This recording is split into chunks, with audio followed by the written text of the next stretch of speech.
तो दोस्तों आज यार हम बात करने वाले क्लास 12 हिंदी का एक सबसे ज़्यादा महत्वपूर्ण जीवन परिचय जो कि बोर्ड एग्जाम के पेपर में हर साल पूछा जाता है। हिंदी के पेपर में पूछा जाने वाला सबसे ज़्यादा महत्वपूर्ण जीवन परिचय ये अयोध्या सिंह उपाध्याय हरिऔध जी का जीवन परिचय।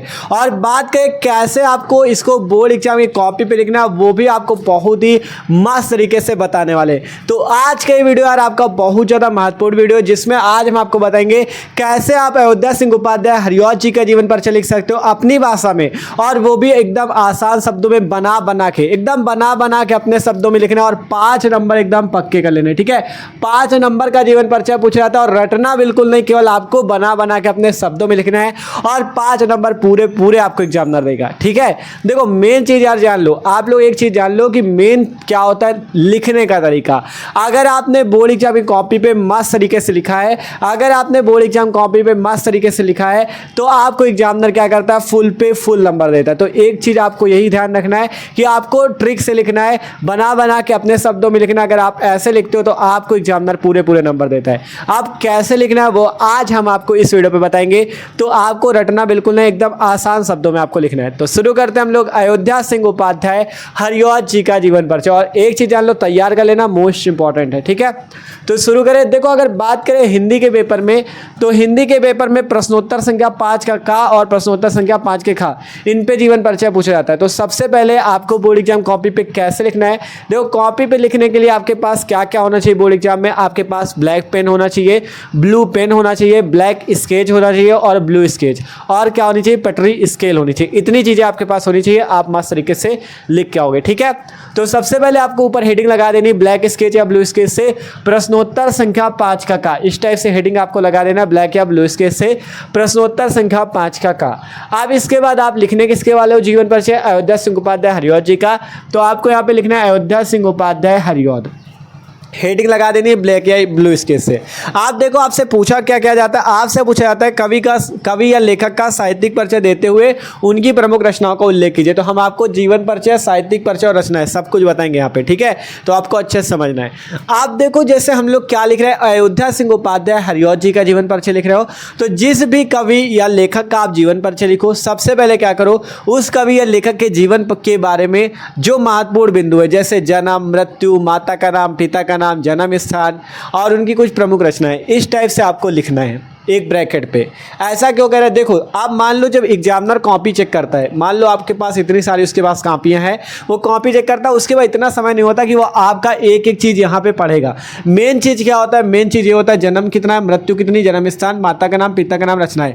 आप मान लो उसको आपको कॉपी का ये पेज मिला जिसमें ये इस तरह से आपने लिखा है ट्रिक से, तो सबसे पहले उसकी नजर जाएगी इस ब्रैकेट वाले पे कि जन्म इतने में है भैया सन 1865, मृत्यु इतने 1947, जन्म स्थान निजामाबाद आजमगढ़, माता का नाम ये, पिता का नाम ये, रचना ये। मतलब वो मेन चीज देखेगा और तुरंत आपके 5 नंबर एकदम फिक्स कर देगा, क्योंकि वो जानता है यहीं पर से तो आपने बना के यहाँ पे लिखा है। तो मेन चीज ये जीवन परिचय की, तो इसको अच्छे से आपको लिखना है। किसी भी लेखक या कवि का लिखो, आपको मेन चीज यही करनी है, सबसे पहले उनका जन्म आपको अच्छे से लिखना है, मृत्यु और जन्म स्थान, माता पिता का नाम और रचनाएं, ये आपको एक ब्रैकेट पे लिखना है और इसी से फिर बना बना के यहाँ पे लिखना है। कैसे लिखना है वो अब आपको यहाँ पे सीखना है, ठीक है।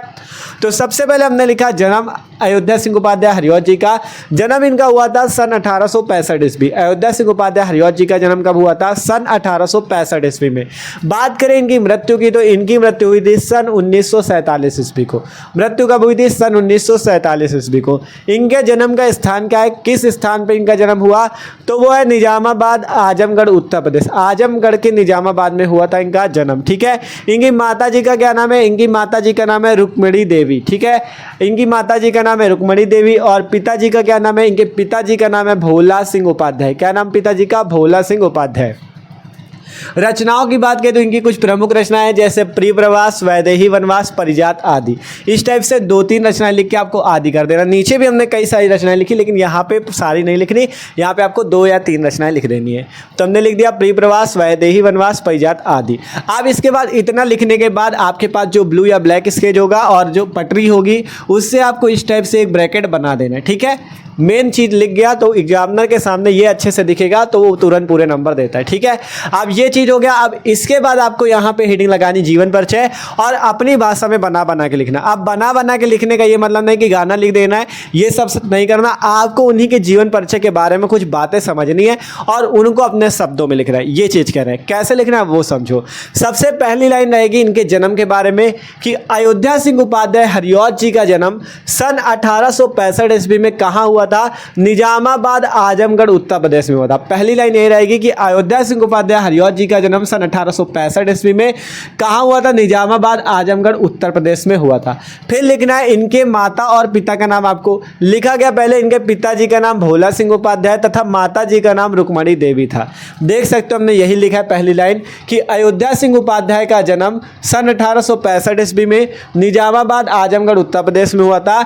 इनके पिता का नाम भोला सिंह उपाध्याय तथा माता का नाम रुक्मणी देवी था। पहली लाइन यही सिंपल सी हो जाएगी। पहले जन्म स्थान को जोड़ दो कि मतलब अयोध्या सिंह उपाध्याय हरिऔध जी का जन्म सन 1865 ईस्वी में निजामाबाद आजमगढ़ उत्तर प्रदेश में हुआ था। इनके पिताजी का नाम भोला सिंह उपाध्याय तथा माता जी का नाम रुक्मणी देवी था। इस टाइप से पहली लाइन। अब इनके जीवन परिचय के बारे में आपको कुछ बातें लिखनी है। देखो सबसे पहले बात करें इनकी शिक्षा की, इनकी शिक्षा कैसे हुई। तो देखो 5 वर्ष की अवस्था में फारसी के माध्यम से इनकी शिक्षा प्रारंभ हुई। थोड़ी बातें तो आपको समझनी पड़ेंगी तभी आप लिख पाओगे। थोड़ी बातें समझो, जरूरी नहीं जितना हमने लिख दिया यही लिख के आओ। आपको समझना कि इनके जीवन में क्या क्या घटित हुआ, उस हिसाब से अपने शब्दों में आपको बना के लिख देना है। ठीक है, तो सिंपल हमने लिखा 5 वर्ष की अवस्था में फारसी के माध्यम से इनकी शिक्षा प्रारंभ हुई। इनकी जो प्रारंभिक शिक्षा हुई वो 5 वर्ष की अवस्था में फारसी के माध्यम से प्रारंभ हुई थी। फिर इसके बाद इन्होंने वर्नाकुलर मिडिल पास करके ये क्वींस कॉलेज बनारस में अंग्रेजी पढ़ने गए। पहले जब 5 वर्ष के थे तब फारसी के माध्यम से इनकी शिक्षा प्रारंभ हुई। उसके बाद इन्होंने जब मिडिल पास कर लिया, मिडिल की परीक्षा पास कर ली, वर्नाकुलर मिडिल पास करके ये क्वींस कॉलेज है बनारस में, वहाँ ये क्या करने गए? अंग्रेजी पढ़ने गए। परंतु अस्वस्थता के कारण इन्हें अध्ययन छोड़ना पड़ा। मतलब कि ये 5 वर्ष की अवस्था में पहले फारसी के माध्यम से इनकी शिक्षा प्रारंभ हुई। फिर इसके बाद इन्होंने वर्नाकुलर मिडिल पास करके क्वींस कॉलेज बनारस में अंग्रेजी पढ़ने गए, लेकिन अस्वस्थता के कारण, अस्वस्थता मतलब इनकी तबीयत खराब हो गई थी जिसके कारण इन्हें अध्ययन छोड़ना पड़ा, मतलब पढ़ाई छोड़ना पड़ा और वहां से वापस आना पड़ा। ठीक है, क्वींस कॉलेज में पढ़ने गए थे लेकिन तबीयत खराब होने की वजह से इन्हें अध्ययन छोड़ना पड़ा। अब इसके बाद कहा गया स्वाध्याय से इन्होंने हिंदी, संस्कृत, फारसी और अंग्रेजी में अच्छा ज्ञान प्राप्त किया। स्वाध्याय का मतलब होता है खुद से या घर पर रह के ही इन्होंने शिक्षा प्राप्त की, तो स्वाध्याय का मतलब खुद से। तो स्वाध्याय से इन्होंने हिंदी, संस्कृत, फारसी और अंग्रेजी में अच्छा ज्ञान प्राप्त किया। स्वाध्याय से क्या किया इन्होंने? हिंदी, संस्कृत, फारसी और अंग्रेजी में अच्छा ज्ञान प्राप्त किया।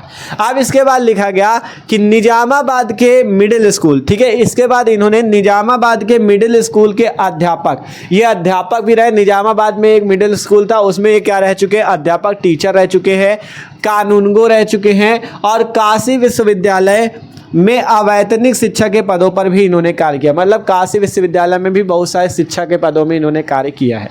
ठीक है, समझ सकते हो। पहले कहा गया कि निजामाबाद के मिडिल स्कूल के अध्यापक रहे, कानूनगो रहे और काशी विश्वविद्यालय में अवैतनिक शिक्षा के पदों पर भी इन्होंने कार्य किया। अब इसके बाद लास्ट में आपको लिख देना इनकी मृत्यु के बारे में, इनका निधन के बारे में, कि इनका निधन सन 1947 ईस्वी को हो गया। इनका निधन सन 1947 ईस्वी को हो गया। इस टाइप से आपको लिख देना है। बस सिंपल वे पे हमने सिंपल भाषा पे लिखा है। आप देख सकते हो एकदम आसान है जीवन परिचय।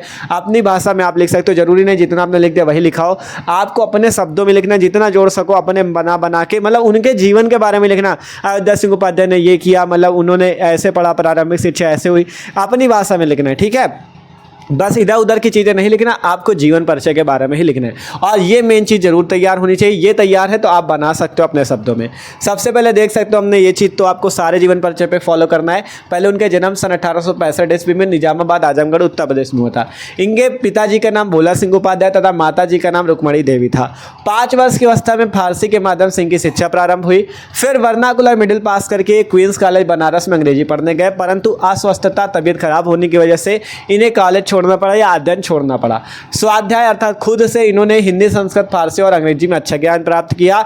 निजामाबाद के मिडिल स्कूल के अध्यापक, कानूनगो और काशी विश्वविद्यालय में अवैतनिक शिक्षा के पदों पर इन्होंने कार्य किया। फिर आखिरी पे लिख दिया गया इनका निधन सन 1947 ईस्वी को हो गया। इस टाइप से इनका जीवन परिचय कंप्लीट है। अब बात आती है साहित्यिक परिचय के बारे में। साहित्यिक परिचय पे क्या लिखा जाता है? साहित्यिक परिचय पे ये लिखा जाता है इनका हिंदी साहित्य में क्या स्थान था, इन्होंने हिंदी साहित्य के लिए क्या किया, ये सारी चीज़ें आपको साहित्यिक परिचय पे लिखनी है। तो साहित्यिक परिचय हेडिंग लग जाएगी, इसके बाद ब्लैक या ब्लू स्केच से आपको लगा देना है साहित्यिक परिचय। अब आपको लिखना है हरिऔध जी पहले ब्रजभाषा में कविता किया करते थे। साहित्यिक परिचय समझो, हरिऔध जी जो थे पहले ब्रजभाषा में कविता किया करते थे, जिसका रस कलश एक सुंदर उदाहरण है। मतलब इनकी एक रचना है रस कलश। अयोध्या सिंह उपाध्याय हरिऔध जी की एक रचना है रस कलश। यहाँ पे भी देखो हमने बताया हुआ रस कलश। इनकी एक रचना रस कलश है जो कि ब्रजभाषा में लिखी गई है। तो पहले जो अयोध्या सिंह उपाध्याय जी हैं ये पहले ब्रजभाषा में कविता किया करते थे, जिसका रस कलश रचना जो है एक सुंदर उदाहरण है, ब्रजभाषा में लिखी गई है। फिर कहा गया महावीर प्रसाद द्विवेदी के प्रभाव से ये खड़ी बोली के क्षेत्र में आए और खड़ी बोली काव्य को एक नया रूप प्रदान किया।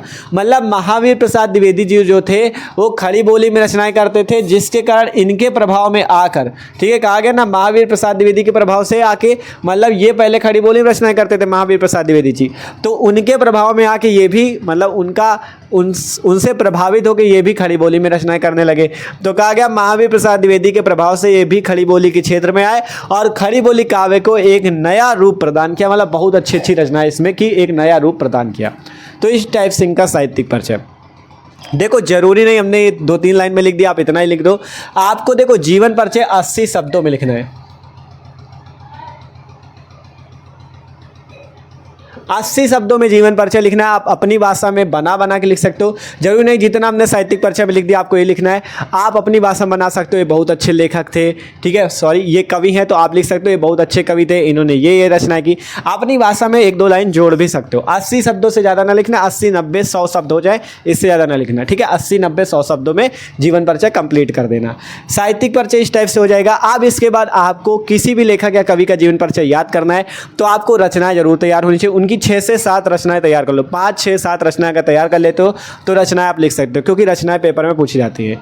तो रचनाएं आपको लिखनी, जैसे पहली रचना इनकी है प्रियप्रवास। अयोध्या सिंह उपाध्याय जी की एक रचना है प्रियप्रवास। फिर है वैदेही वनवास। फिर है चुभते चौपदे, चौखे चौपदे, रस कलश, अधकिला फूल, ठेठे हिंदी का ठाठ आदि। ये सभी महत्वपूर्ण रचनाएं हैं जो कि अयोध्या सिंह उपाध्याय जी की हैं। प्रियप्रवास, वैदेही वनवास, चुभते चौपदे, चौखे चौपदे, रस कलश, अधकिला फूल, ठेठे हिंदी का ठाठ आदि। तो ये इनकी रचनाएं हो जाएंगी। ये है साहित्यिक परिचय, ये जीवन परिचय। देख सकते हो लिखने का पूरा तरीका एकदम बेहतरीन वाला है। ऐसा बहुत कम आपको कोई बताने वाला होगा, ठीक है। तो एकदम मस्त तरीके से आपको बताया कि 5 पे 5 नंबर कोई काट दे तो कहना, ठीक है। और इसी टाइप से हमने सारे लेखक और कवियों के जीवन परिचय बता रखे।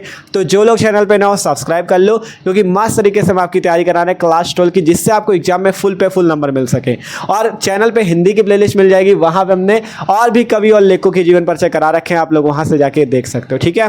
तो आशा करते हैं आज आपको अयोध्या सिंह उपाध्याय हरिऔध जी का जीवन परिचय समझ में आया होगा। तो अगर इस तरह से जो भी लिखते हैं ना 5 नंबर कोई भी काट नहीं सकता, ये जान लो, ठीक है। तो वीडियो अच्छा लगा यार तो लाइक जरूर कर लेना और कमेंट करके बताना हाँ भैया समझ में आ गया, मस्त तरीका था, ठीक है। तो इसका स्क्रीनशॉट कर लो सब लोग।